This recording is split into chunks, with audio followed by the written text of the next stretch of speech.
Welcome back, everyone. In this lecture, we're going to discuss if, elif, and else statements. So as I mentioned, in this lecture, we're going to discuss control flow in general. And control flow basically allows us to use logic to execute code only when we want to. So often you have a larger piece of code and you only want certain code to be executed when a particular condition has been met. For example, let's imagine that I'm trying to program a robot to feed my dogs. Then I could say if my dog is hungry, so that's the condition, my dog being hungry, then I'll have the robot feed the dog. It'll have the actual code execute or perform some action. So in order to control this flow of logic, we use some keywords. And the keywords we're going to be introducing in this lecture are if, elif, and else. So let's see the syntax for these three keywords. In order to understand the syntax, we have to understand that control flow syntax in Python makes use of colons and indentation, otherwise known as whitespace. And this indentation system is absolutely crucial to Python, and it's really what sets it apart from other programming language. This use of whitespace and indentation allows Python code to be easily readable and very quick to prototype. So here's the syntax of a basic if statement. We're going to say if, so that's a keyword, some condition. So some condition is usually some sort of comparison operation that we just saw in the previous section of the course. So that could be something like if hungry is equal to true, colon, and then notice that that blue line is indented further than the if statement. So that says anything along that indentation is going to be executed if that condition happens to be true. Now, on top of an if statement, we can add an else to this. So let's say that condition doesn't happen to be true, we can have another block of code execute. So in this logic, we say if some condition happens to be true, we execute some code. Else, meaning that condition didn't have to be true, we do something else. And notice how the else doesn't have a condition attached to it. It only actually executes if the conditions above didn't happen to be true. You should also notice that the if and else, indentation-wise, are lined up with each other. If you want to check for multiple conditions before that else statement executes, you can have an elif statement or elif statement. And basically you say if some condition executes some code, elif some other condition do something different, and you can have as many of these elifs as you want, and then finally all the way at the end you can have an else statement to do something else. Okay, let's explore all these concepts by actually coding out some examples in a Jupyter Notebook. To begin all of this, we're going to start with the simplest example we can do, which is a single line of an if statement with just a Boolean condition. We're saying if true, colon, and note what happens when I hit enter. I have this indentation automatically done for me. And if you're using any text editor and you have defined the file as a .py script already, you should see this indentation occur automatically for you as well. Then we're going to say print, it's true. So then I'm going to run this, and we see if true, print it's true. So notice we're saying if some condition is true, print it's true. Now typically you won't have just a Boolean like this, otherwise you'll always be printing that. Instead what you may have is something like a comparison operation. So we'll say if 3 is greater than 2, print it's true. We run that and we get back it's true. And then to make this even more realistic, we'll say hungry, set a variable there, we'll say hungry is equal to true, and then I'll say if hungry, print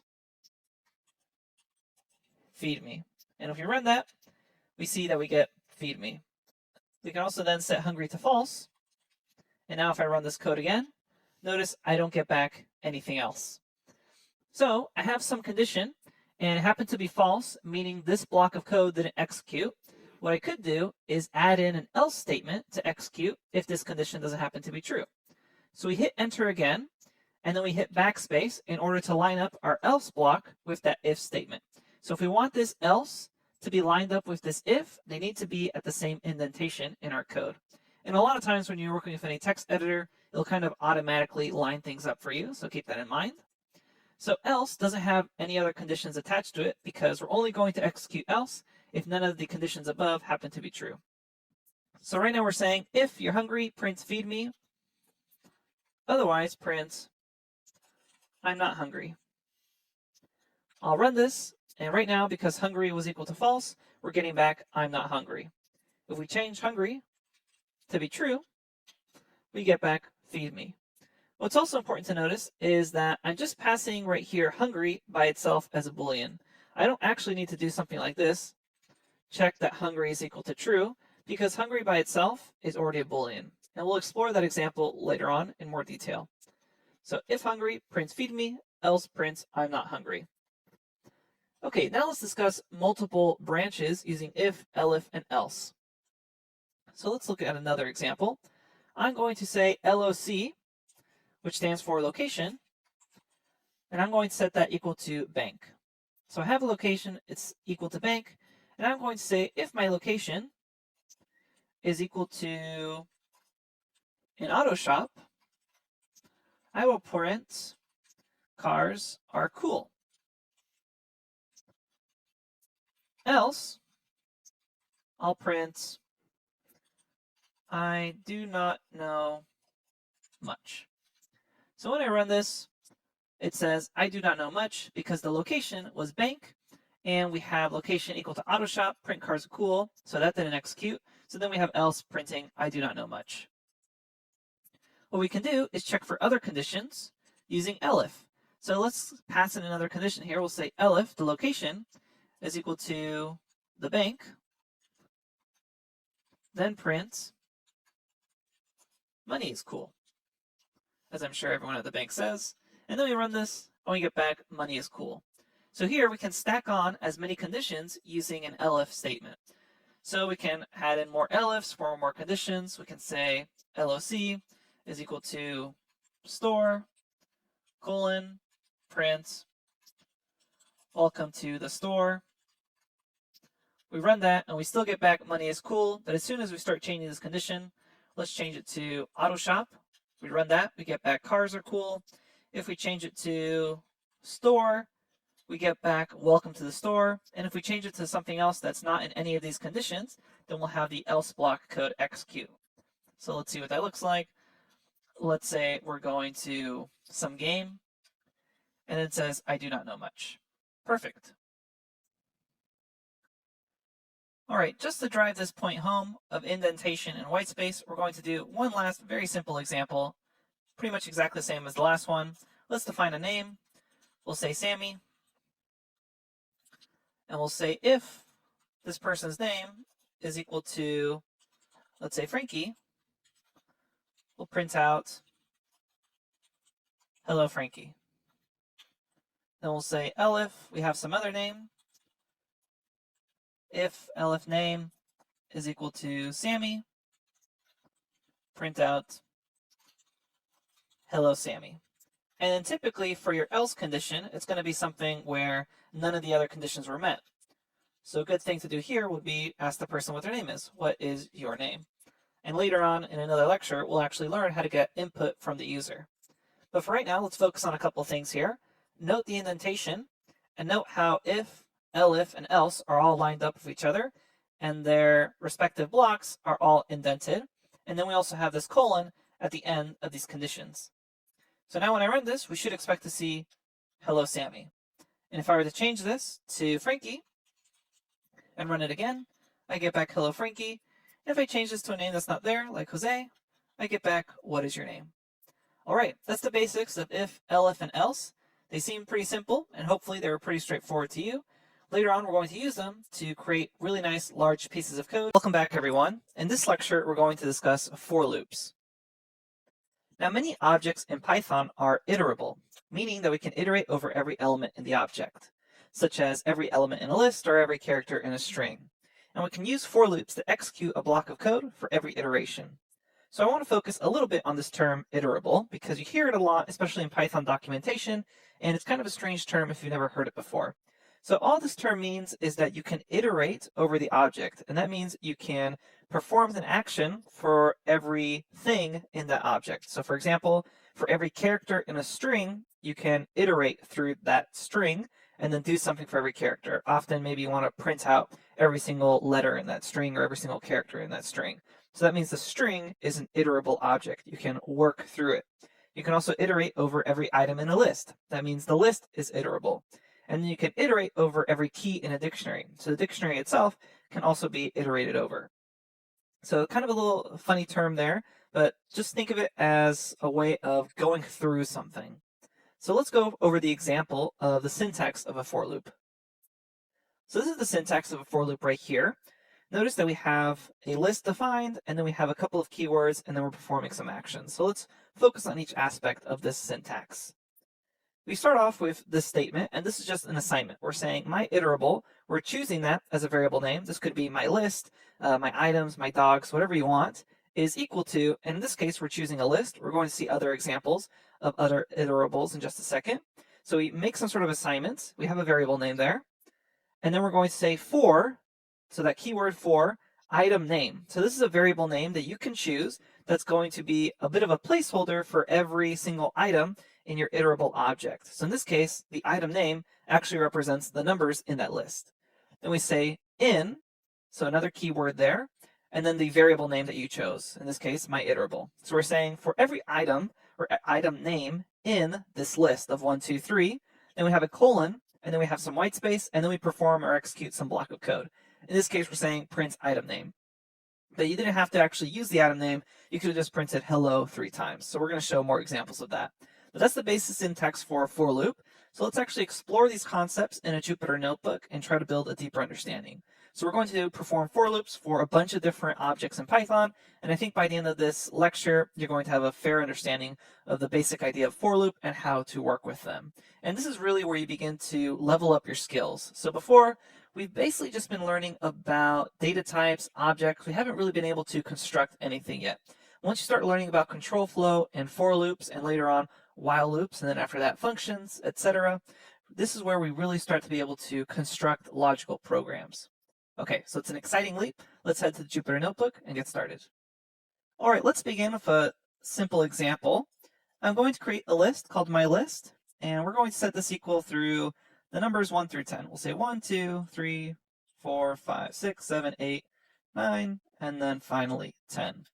And as a very quick note, you should not use list as a variable name here. Notice that it's being highlighted through syntax highlighting. That means list is a built-in keyword, so avoid using just list by itself as a variable name. If for some reason you accidentally already did that, go ahead and delete this, and then just hit kernel, restart, and then restart this, and that will reset all your variable names. What you will need to do is then rerun some cells if you already have stuff defined. So I just need to rerun that. Notice how now it's back at 1, so I've restarted everything. Okay, so I have this list 1 through 10. Now I'm going to create a for loop to iterate for every item in this list. So I start with the keyword for, and then I get to choose a variable name that's going to represent the elements inside of this list. So we're going to say for num in my list, that iterable, colon, I hit enter, and notice now how I have an indented block of code there. So now I can interact with those actual elements. So let's print them out. I'm going to say for num in my list, print num. And then when I run this, I see 1, 2, 3, 4, 5, 6, 7, 8, 9, 10. So it's actually printing out this number for every number in that list. Something I want to make really clear, though, is that this particular variable name that you chose to represent the elements inside that list, it can be whatever you want. So here I chose num because these are numbers, but I'm going to just make it really obvious by choosing jelly and then saying for jelly in my list, print jelly. Run that again, and you get back the exact same results. So again, this variable name can be whatever you want. This iterable can't be, it has to be predefined, but this variable name that's going to represent the actual objects inside that iterable, that is whatever you want. Now I also want to show you the point that we technically don't even need to use this variable name. We can still execute some block of code for every single item in this list, even if the code itself is unrelated to the item. So I can print hello for every item in that list, and we get back hello 1 through 10 times. And again, we can call this whatever we want. Num, run that, and we get back hello 10 times. So keep in mind, when choosing these variable names, you have full flexibility, so you'll want to choose a variable name that is somehow related to the object inside that iterable. Now let's combine our knowledge of for loops with a little bit of what we just discussed in control flow. Let's see if we can print out only the even numbers in this list. So to do that, what we're going to do is start off by saying for num in my list, and then I'm going to add in some control flow to somehow check if the number is even. So I'll say check for even here. This is just a comment. And then what I will do is the following. I'll say if num mod 2 is equal to 0, colon,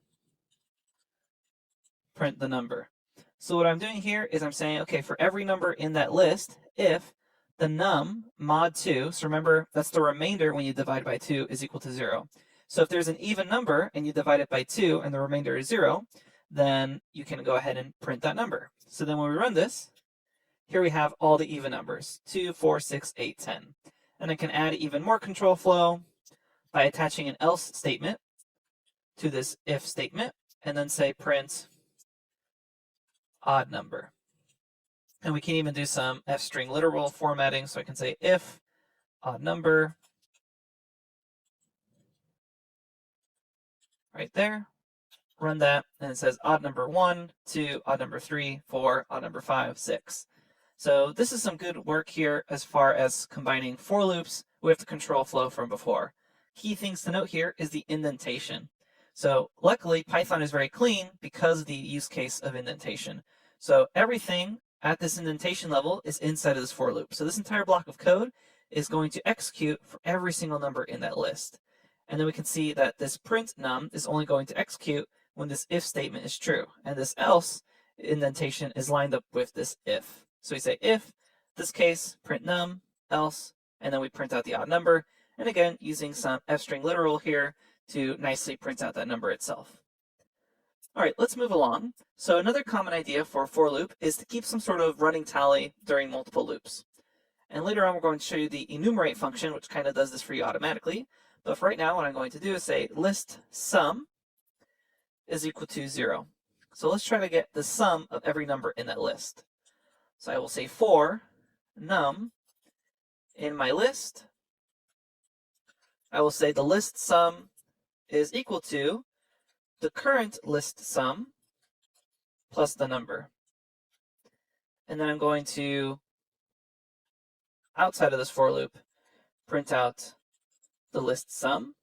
So when I run this, I get back 55. So this is a good example of indentation and a use case. So right now I have this list sum. So I'm saying my initial sum is 0. Then for every single number in that list, I take my old value for my sum and I add on the current number, and then I reassign that value to list sum. So I do that over and over again for every number in that list. And then at the end of this for loop, once it's done completing, so notice the indentation level here, I print out list sum. Let's see what would happen if I were to press tab here and have this print statement inside of this for loop. Now when I run this, I get back kind of the running tally of this sum. So it starts off at 0, and then once it has this first run inside of the for loop, it gets printed out. So then it has 0 plus 1. Well, that's equal to 1, so it prints out 1. Then we have 1 plus 2. Well, that's 3. Then it prints out 3. 3 plus 3 is 6. 6 plus 4 is 10. 10 plus 5 is 15, and so on. So now we get the running tally. And it's only until the very end that we see 55. If we only want to see the last result, then I just have this print outside of that for loop.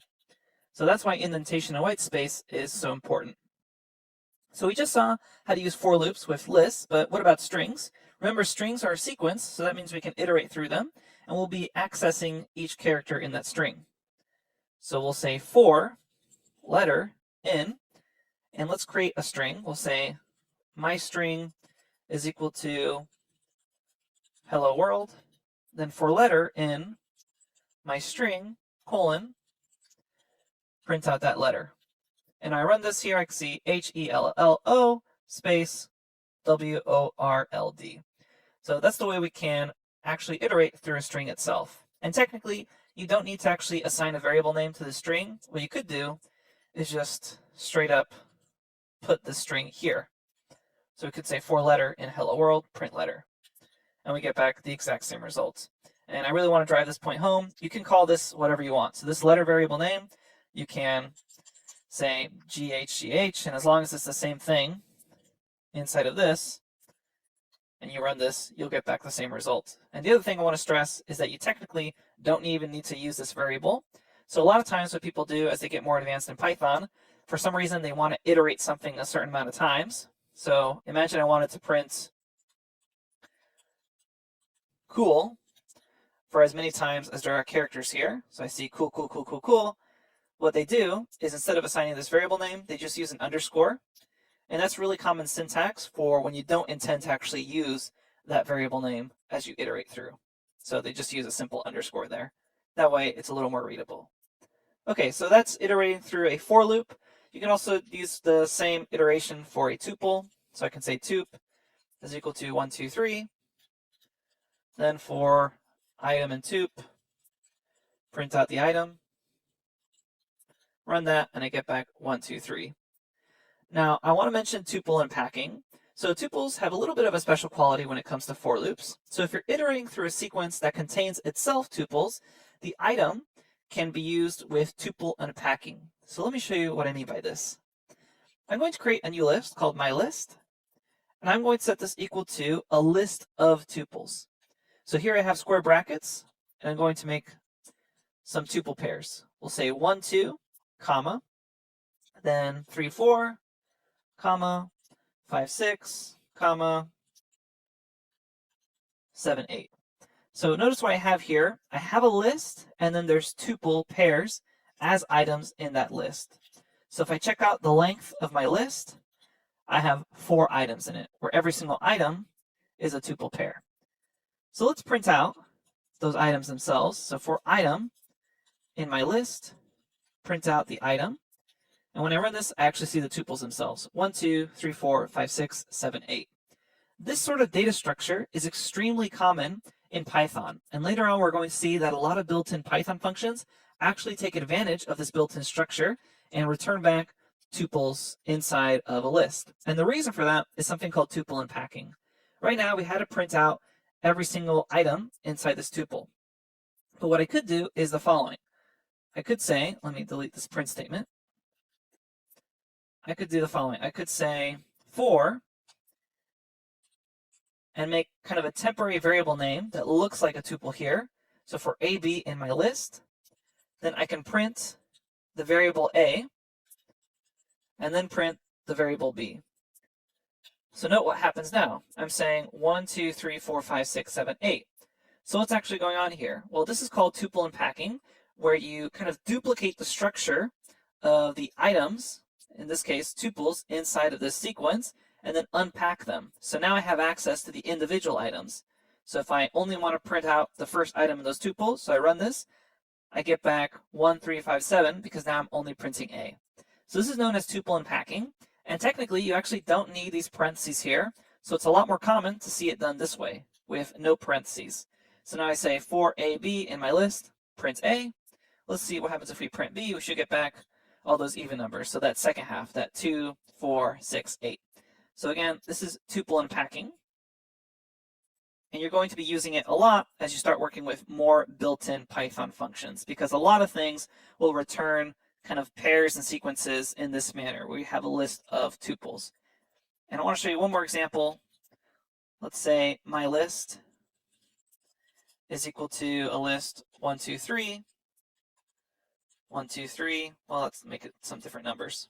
Say 5, 6, 7, and we'll do one more with 8, 9, and 10. I skipped the number 4 here, but no big deal.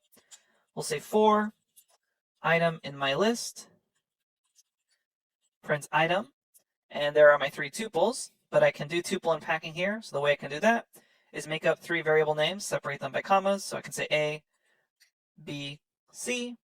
Notice I don't have to use parentheses, and then I can print out whichever one of these I want. For example, if I just want to print out 2, 6, and 9, those middle numbers, I would just say B, and there we go. We have access to B, so just the middle number. So this is really useful when you maybe wanted to reorganize these structures into some other manner, or maybe you only want to deal with the first item in these tuple pairs.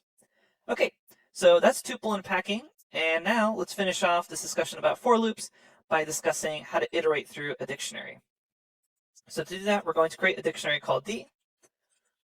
It's going to have K1 as a key value, and we'll have the number 1 as that value. We'll say K2 here, colon 2, and then we'll say K3, colon 3. And then I'm going to, for item in D, print the item. So this is something that's kind of interesting. Notice that by default, when you iterate through a dictionary, you only iterate through the keys. So K1, K2, and K3. If you actually want to iterate through the items themselves, what you need to do is call .items here. And now when you run that, you get back these tuple pairs, K1 with 1, K2 with 2, K3 with 3, which means we can use the same tuple unpacking technique we just discussed. So instead of item, what I can do is say key, comma value, and let's say I only wanted to print out the values. Then I could say for key value in d.items, print out the value, and now I have 1, 2, and 3. Again, taking advantage of tuple unpacking here, because d.items returns back something in this sort of format. And more likely it's this sort of format. We have a key and a value. So we're using the same tuple unpacking that we just discussed, now with d.items. So by default, when you iterate through a dictionary, it's going to be the keys. If you want to iterate through the items, you can use tuple unpacking to grab both keys and values. If you only want the values themselves, what you could do is say d dot, and then call values off of this, run that, and it'll only print out the values 1, 2, 3. The last thing I want to note here is that dictionaries are technically unordered. This is a very small dictionary, so it looks like everything's going in order, 1, 2, 3, K1, K2, K3. But if you have a very large dictionary, there's no guarantee that things are going to be sorted or in any sort of order. So keep that in mind. When you iterate through a dictionary, there's no guarantee that you're going to get things back in the order you put them in. Okay, so now we've learned about how to use for loops with tuples, lists, strings, and dictionaries. This is going to be a really important tool for us, so make sure you understood it well with the above examples. Specifically, make sure you really understand the white space. So probably the most important thing to get out of this lecture is the fact that you use this for keyword, any temporary variable you want, you say then the keyword in, some sort of iterable object, either values, the list, or a string itself, as we saw up here, colon, and then in this indented block of code, that's going to execute every single time for every single iterable in that list.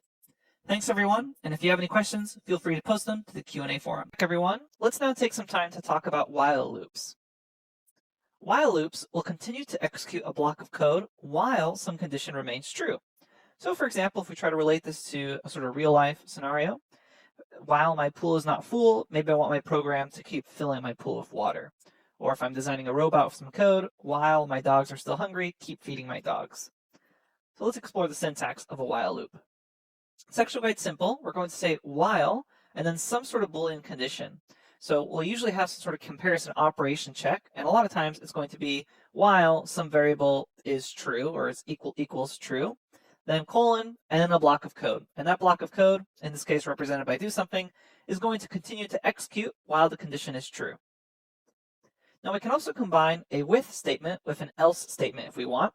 So I can say while some Boolean condition is true, do something else, meaning once that condition is no longer true, or since the beginning it was no longer true, we do something different. Let's explore these concepts with some examples. Let's hop to a Jupyter Notebook. All right, so let's start off by building out a very basic while loop. I'm going to create a variable, say x is equal to 0, and then say while x is less than, let's actually say less than 5, so we don't have a whole lot of printing. We're going to print the current value of x. So we'll say print the current value of x. Lots of different ways we can do this. We'll just do it quickly with an f-string literal. The current value of x is, and then inside curly braces we'll pass an x. Now let's imagine what's going to happen here. Don't run this cell yet. We'll say x is equal to 0.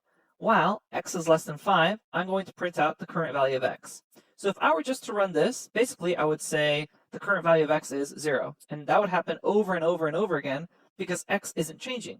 So let's update x during this while loop. We'll say x is equal to x plus 1. So now let's run this and see what happens. I get back the current value of x is 0, then 1, then 2, then 3, then 4. And on that last one, when it's equal to 4, we then say, okay, x is going to be equal to 4 plus 1, which makes x equal to 5. And 5 is not less than 5, it's equal to it. So then the while loop stops running because it's only going to run while this condition is true. Now, if you accidentally have some sort of condition that never becomes false, maybe you forgot this last line of code here and it just ran over and over and over again. So what happens is you get an infinite while loop, and it's a common mistake for beginners to make. I know I've made it myself a bunch of times when I was learning Python. What happens in the Jupyter Notebook is you get a little star here indicating that the cell is still continually running. in order to kind of reset things, just come over here to kernel and either hit interrupt, and if that doesn't work, then hit restart and restart your kernel. Sometimes interrupt won't work because basically the command to interrupt won't get there because Python's using all your computing to kind of continue this while loop. So keep that in mind. If you ever get an infinite while loop, just come over here to kernel and then hit restart, and you'll have to redefine some cells again, but that's the basics of avoiding that error. Okay, so we have the while loop by itself, and as a quick note, this statement of x is equal to x plus 1, we can also write that in the following manner. We can say x plus equals 1. So this line and this line are the same thing. This is just a more compact way of writing it. So if you're ever reading someone else's code and they wrote this instead, that's kind of a sleeker way of writing that same code. Let me run this again. We can say now n2, and we get back the same values. Let's attach an else statement to this while loop. So we can say else, colon, and I'm going to print x is not less than 5. And now when we run this, let's see what happens. We get the current values, so all those other print statements, and then I see x is not less than 5. So once this while condition is not true, because this else is lined up with it, we went ahead and printed x is not less than 5. Now as a quick note, if right off the bat, x was greater than 5, so let's make x is equal to 50, and I run this, then this while loop never executes because this condition is never true, and then we have the else condition execute anyways. That doesn't mean I need it, so if I didn't have that there and I ran this, just nothing would happen because this isn't true. All right, finally, I want to introduce 3 keywords that are really useful with loops. You're not going to be using them all the time, but sometimes you'll need their use cases, and that's the break keyword, the continue keyword, and the pass keyword. Break is going to break out of the current closest enclosing loop. Continue goes to the top of the closest enclosing loop, and then pass does nothing at all.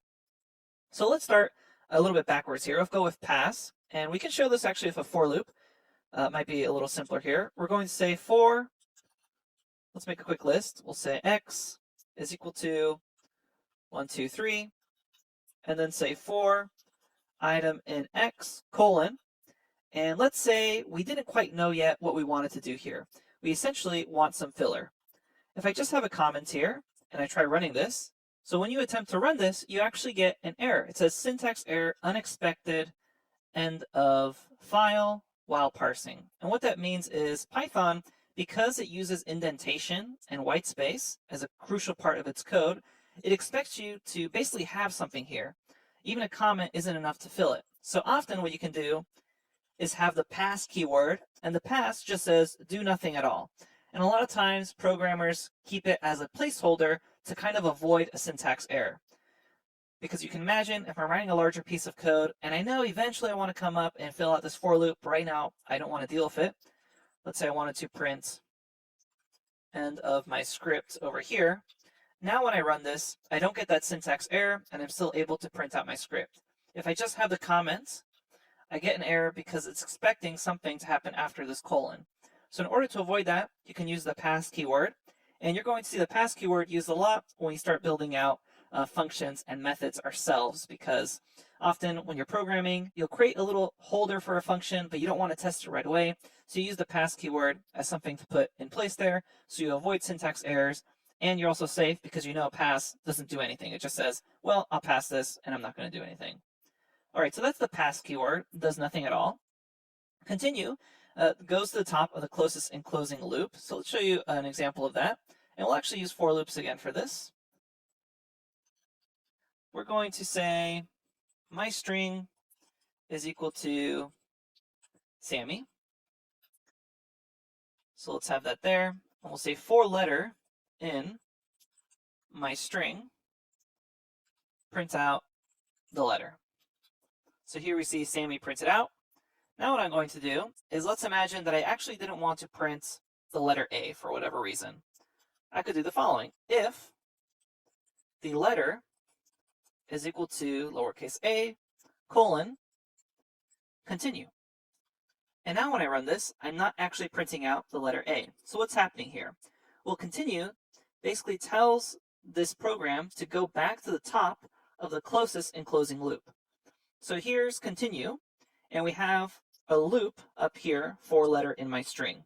So if that letter is equal to A, we continue, meaning go back to the top of the closest enclosing loop. Note that we are specifically saying loop, we're not saying some sort of statement here. So that's where semantics can come into play.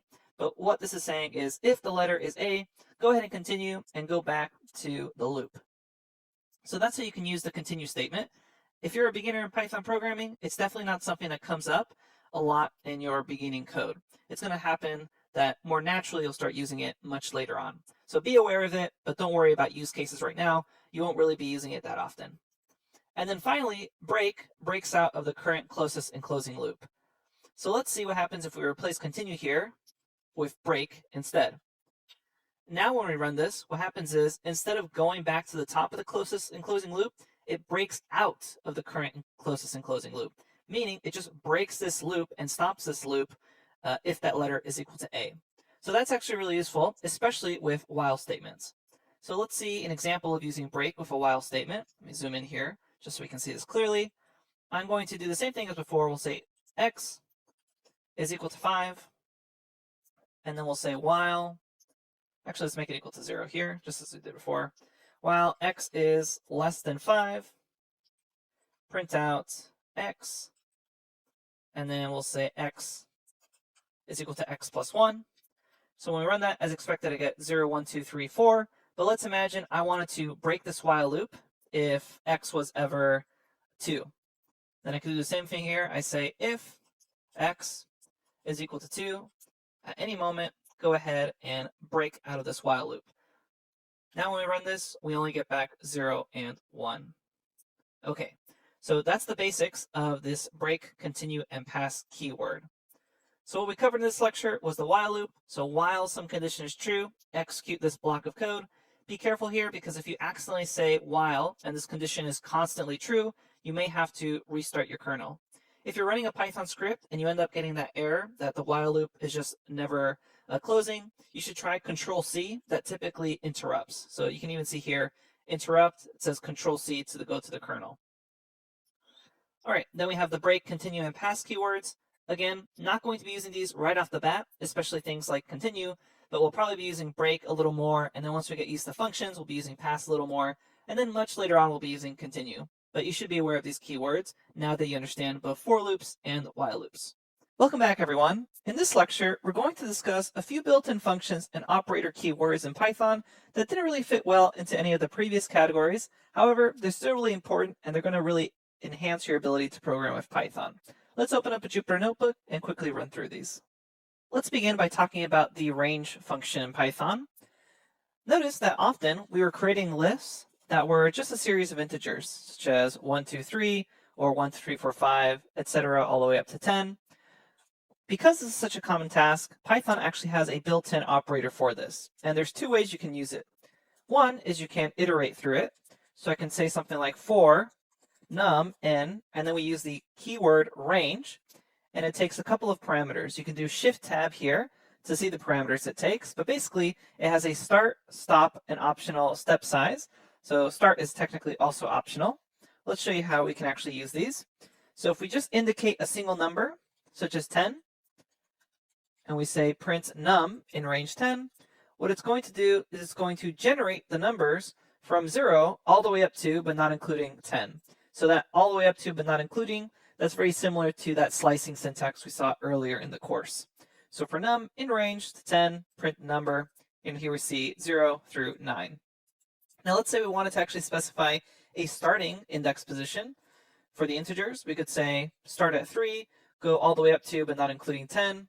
And then when we run this, we get 3, and then all the way up to, but not including 10. So that's the range operator. And in addition to all this, we can actually have a step size as well.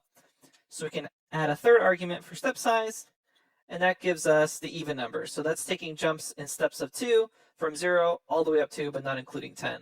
So if we wanted to include 10 as one of those numbers, we have to put in 11 there, and then we get back 0, 2, 4, 6, 8, 10. So that's how you can use the range function for iteration. But you'll notice if I copy and paste this into a cell and ask for it to be returned to me, I just get back this range operator.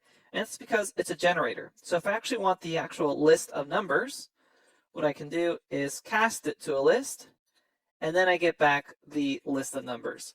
Later on in the course, we're going to discuss generators in a lot more detail, but basically a generator is just a special type of function that will generate information instead of saving it all to memory. So this is a more efficient way of generating these numbers instead of having a giant list stored in memory. And we'll discuss that in a lot more detail in the generators section of the course. Let's move on to discussing another really useful function called enumerate. And to show you the use case and motivation behind enumerate, let's do an example. I'm going to set a variable called index count equal to 0. Let me zoom in here at one level. So I have index count is equal to 0, and then for letter in the string A, B, C, D, E, I'm going to do some printing here. I'm going to say at index, the letter is curly braces. And then I will use dot format here to say index count and then the letter as well. Okay, so what I'm doing here is at index count, the letter is blank. And then what I will do is say index count plus equals 1. So when I run this, it says back the following information. At index 0, the letter is A. Index 1, letters B, and so on all the way until the end.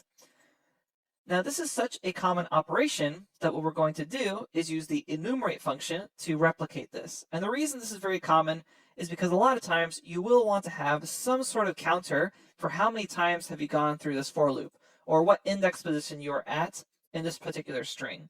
And the reason for that is because often people like to do something like this. They like to, let's define word as A, B, C, D, E, and then say for letter in word, print word at that index count.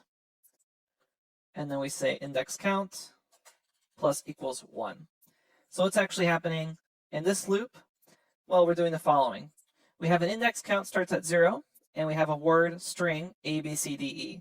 And then for every letter in that word, so for every character here, what we end up doing is we print the index value location at that word. And that's the same thing as printing the letter. But oftentimes what we'll end up doing is using this sort of syntax with a list later on in our code. But in order to do this, we need to have some sort of running index count. So when I run this, I get back A, B, C, D, E. Because this sort of operation is really common later on, what Python did is they built in the enumerate function. So let's see what happens when we use enumerate. So I'm going to delete index count here, and I will say for item in enumerate word, print out the item. And now when I run this, I get back, notice, tuples. So 0 with A, 1 with B, 2 with C. So this is basically doing that index count for us automatically in the form of tuples. And as we know, we have tuple unpacking from the for loop lecture. So I could say the following. I could say index, comma, letter, and then I could print out the index, and then print out the letter separately, and then print out a new line using an escape sequence character. So now I say 0A, 1B, 2C, etc., and so on. So this is the enumerate function, and it can take in any iterable object, and what it does is it returns back some sort of index counter and then the object itself, or the element at that particular iteration. The next one I want to show you is the zip function, which is kind of almost like an opposite of enumerate.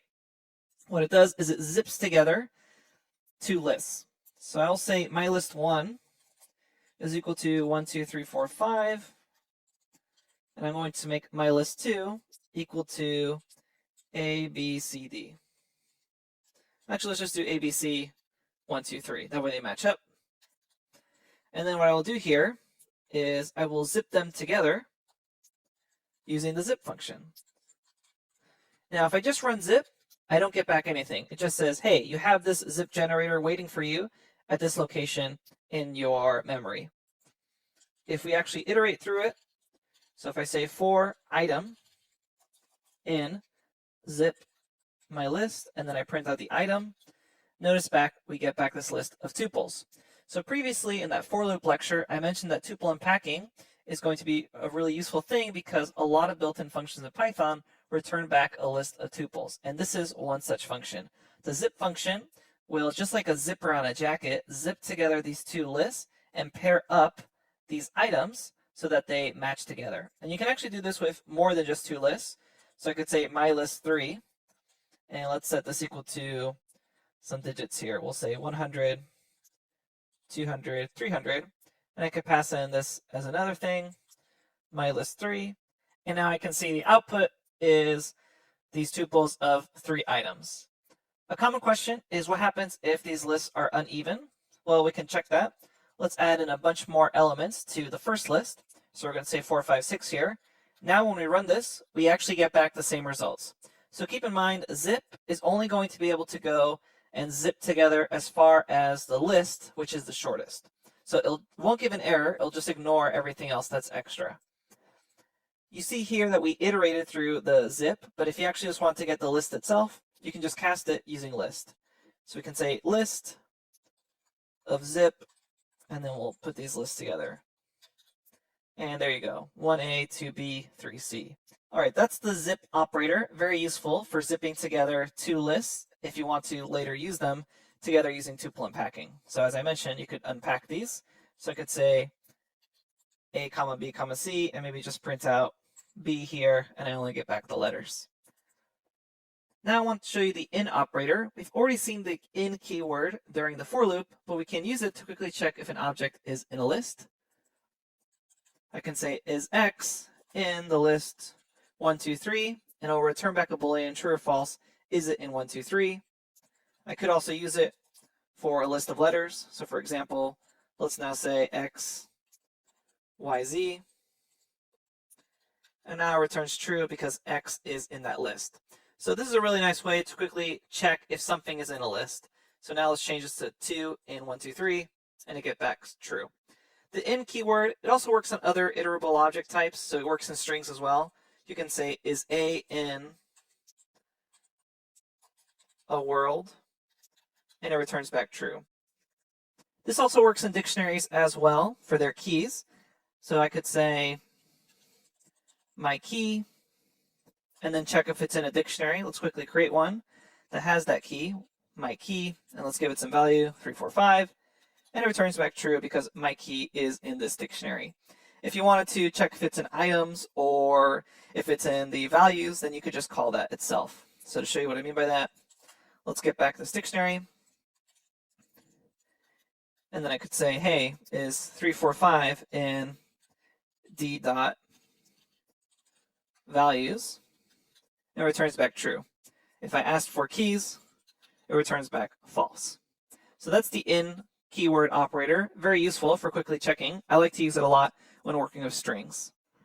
A few more that I want to show you is some mathematical functions, min, max, and then the random library. So if you ever have a string of numbers, let's quickly create one. My list, 10, 20, 30, 40, and let's go jump to 100. If I ever wanted to know the minimum value there, there's a built-in min function that I could pass in, and it reports back the minimum of the list. And there's also a max function that reports back the maximum value of a list. So keep that in mind because often it's going to be very tempting to use min and max as keywords, but they're already built-in functions in Python, so you should not use those. And that's denoted by the fact that they show you syntax highlighting there. Okay, let's quickly discuss the random library. So Python actually comes with its built-in random library, and there's a ton of functions included in this library. And this is actually going to be our first example of importing a library. So to import functions from a library, what you can do is say from random import, and if you hit tab here, you should be able to see a big drop-down list of options, and a lot of these are the functions that are available to you inside this particular built-in library. So the one we're going to show you right now is shuffle.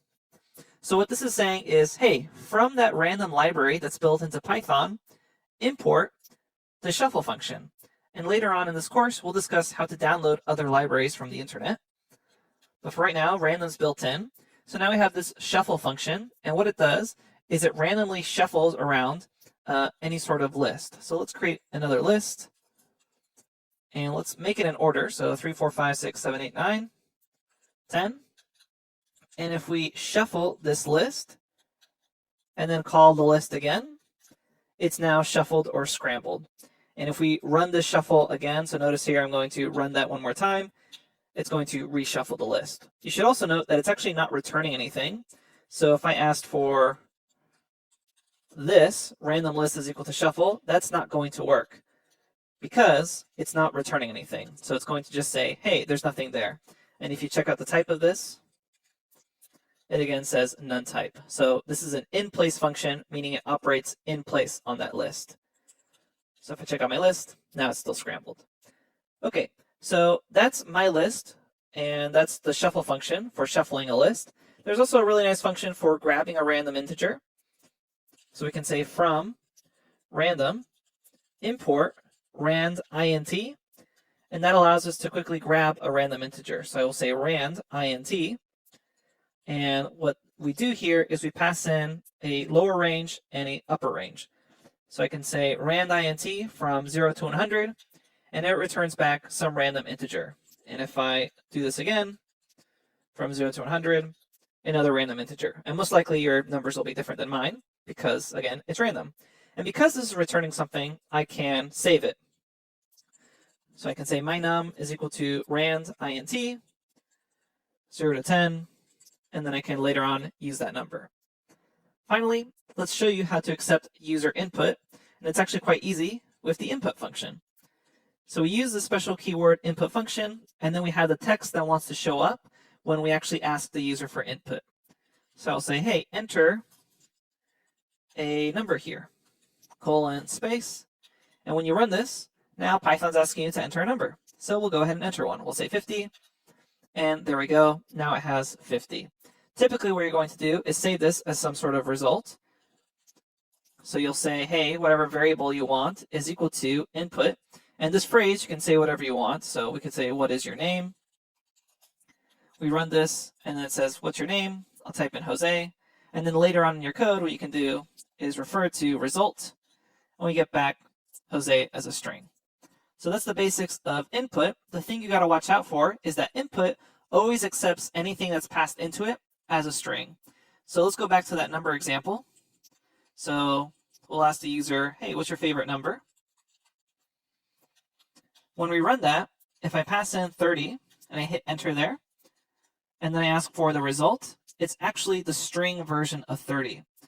So if I say type of result here, it says, hey, it's a string. So in order to actually cast this or really transform it into another data type, what I need to do is say either float of result to get back 30.0, or if I still want it to be an integer, I can say integer result and it returns back 30. And now it's an actual number instead of a string, because if you just say result, notice here it still has those quotes. So keep that in mind. Input always accepts things as a string, because later on you may want to be using input for grabbing an index position, so you will most likely have to cast it. And you can do this all in one line by saying wrap this in int, and then we will get a favorite number here. So I say 20, and now when I check the type of my result, it's an integer. Okay, so that's the basics of the input function. And those are some other useful operators that we'll be using, especially later on in your first milestone project. You can check out the notebook for more examples, and I will see you at the next lecture. Welcome back. Before we finish off this section and head over to your assessment test, I want to quickly discuss a concept known as list comprehensions. List comprehensions are a unique way of quickly creating a list with Python. So if you're ever in a situation where you find yourself using a for loop along with an append statement that goes over and over again through a for loop to create a list, list comprehensions are a good alternative to this method. So to show you what I'm actually talking about, let's jump to a Jupyter Notebook. Okay, let's imagine that we have a string called myString, and we say it's hello. And I want to make a list of every character in this. What you may do is start off with an empty list, such as this, and then say for letter in my string, append the letter to my list. And then after running this, if I check out what my list looks like now, I get back HELLO.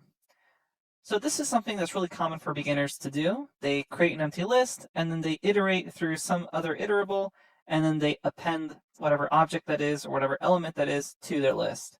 There's actually a more efficient way to do this in Python. And by efficient, I really mean taking up less space in code. As far as the actual computation, it's about the same. So don't worry about saving computational time using this method. If you find this method too confusing, you can always go back to the for loop. But let me show you how you could do this exact same thing on a single line. What you do is you essentially break down this entire for loop. So I'm going to copy this again here and then slowly break it down to be in the format of a list comprehension. So first off, all of this code and logic here in some format is actually going to go inside these braces. And we basically reorganize this. We say for letter in my string, we're going to delete all this and then put letter right here. So now we have letter for letter in my string. Cut that, paste it in here, run that, and now we have the exact same thing, HELLO. So what's actually happening here? The logic is essentially a flattened out for loop, because we're going to assume that the only action being taken in this for loop is just appending whatever element you want to your same list. What list comprehension does is it just takes that element for element in some other iterable object, such as another list. So let's show you another example. We can say my list is equal to, open and close square brackets, x for x in Word. And then if I check out my list, I get back WORD. And just like a for loop, this is a temporary variable name that you can call whatever you want. So we could call it just QWE, and as long as it matches here, let's make it Word2 so we can see that it's actually working, Word2. So again, it's just element for element in, and then some sort of string, list, or other iterable object. So often what you're going to see is something like this. My list is equal to, open and close square braces, and then what I'm going to do here is say x for x in range 0 to 11.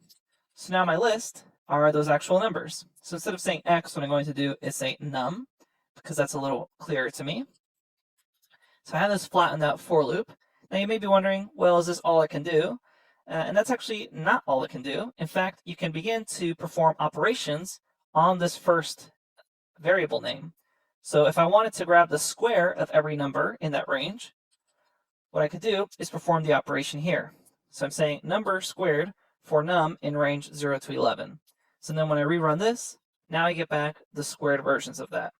So what this is doing is essentially flattening out this for loop right here, where this letter or this number, whatever it happens to be, is basically as if you had done squared here. That's what we're doing when we say squared right here. So you're appending whatever this happens to be. Now you can also add in if statements into this. So let's say we only wanted to grab the even numbers from this. What I could do is say my list is equal to, open and close square brackets, and then say x for x in range 0 to 11. And then after this is where you add in the if statement. You can say if x mod 2 is equal to 0. So remember, that's to check if something's even. So I'm saying x for x in this range of numbers, but only if when you say mod 2 of that x, it's equal to 0. And now when I check the result to my list, it's only the even numbers. And I could also do something like this, x to the power of 2 here, and now I only have the square of the even numbers. Now you can do some more complex things, like more complex arithmetic here. So I'm going to show you one last example. Let's imagine we have a list of temperatures in Celsius. So 0, 10, 20, let's say 34.5. And then I wanted them in Fahrenheit. So let's do that. A list called Fahrenheit. I will set that equal to, and then there's some sort of formula for the conversion. And the formula is 9/5 times the temperature in Celsius plus 32. So here I have quite a complex arithmetic arrangement, but then I'm going to say for temp in Celsius. And then when I run that and I see Fahrenheit again, I see back the temperatures in Fahrenheit. So 0 degrees Fahrenheit is 32, or excuse me, 0 degrees Celsius is 32 degrees Fahrenheit. So I'm going to break this down as a for loop just so we can see the connection.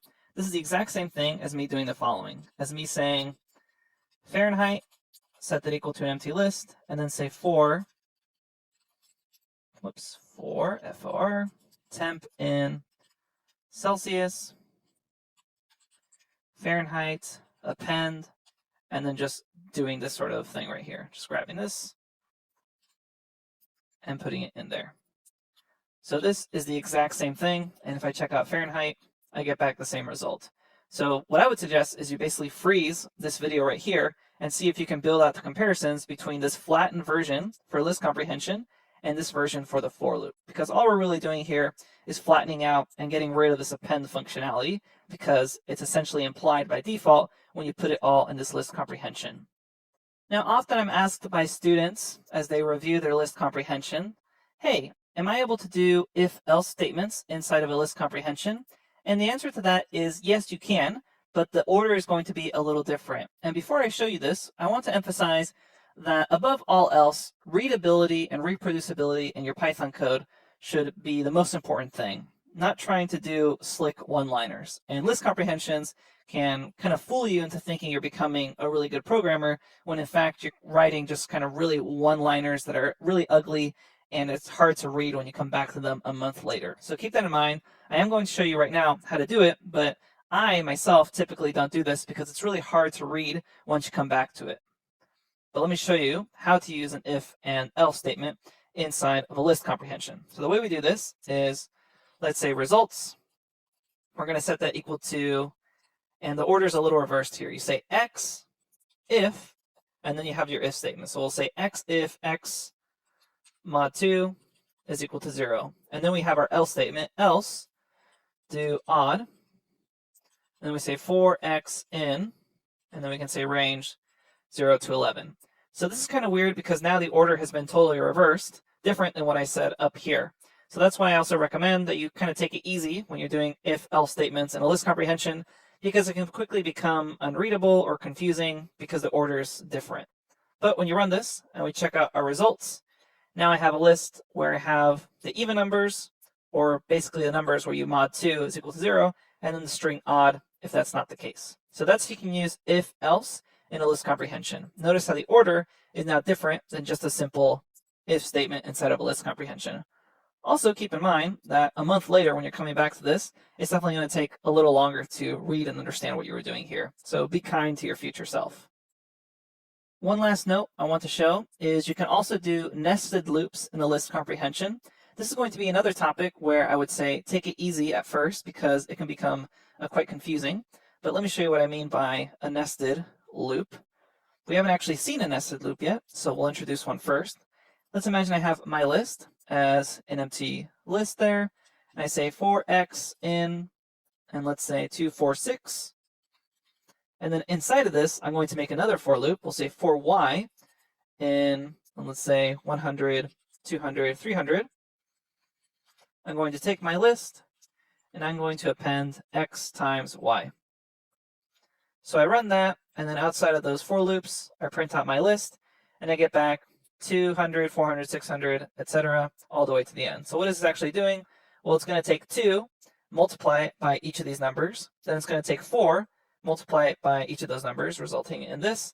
And then it's going to take 6, multiply it by each of those numbers, and then result in that. So let me choose a couple of numbers here that will make it even more obvious what's happening. I'm going to say 1, 10, and then we'll make this last one 1,000. So when I rerun this code, you can see here 2, 22,000, 4, 44,000, 6, 60, 60,000. Now, there is a way to do this with list comprehension. Again, you're going to sacrifice readability here, but it is possible. The way you would do this is the following manner. We would say my list is equal to, and then we say x times y for x in, and then you pass in that list. So in this case, we're going to say 246, and then we'll say for y in, and then here we'll say 110, 1,000. And when we check out my list, we get back the same results. Now again, definitely be careful with this because this is really hard to read, especially when you're coming back to it later. So it's possible, but I would suggest always try to do readability first. Okay, that's the basics of list comprehension. We'll play around with them a little bit in some of your exercises and projects, but it'll definitely take a while before this becomes part of your normal flow in programming with Python. Everyone, and I'll see you at the next.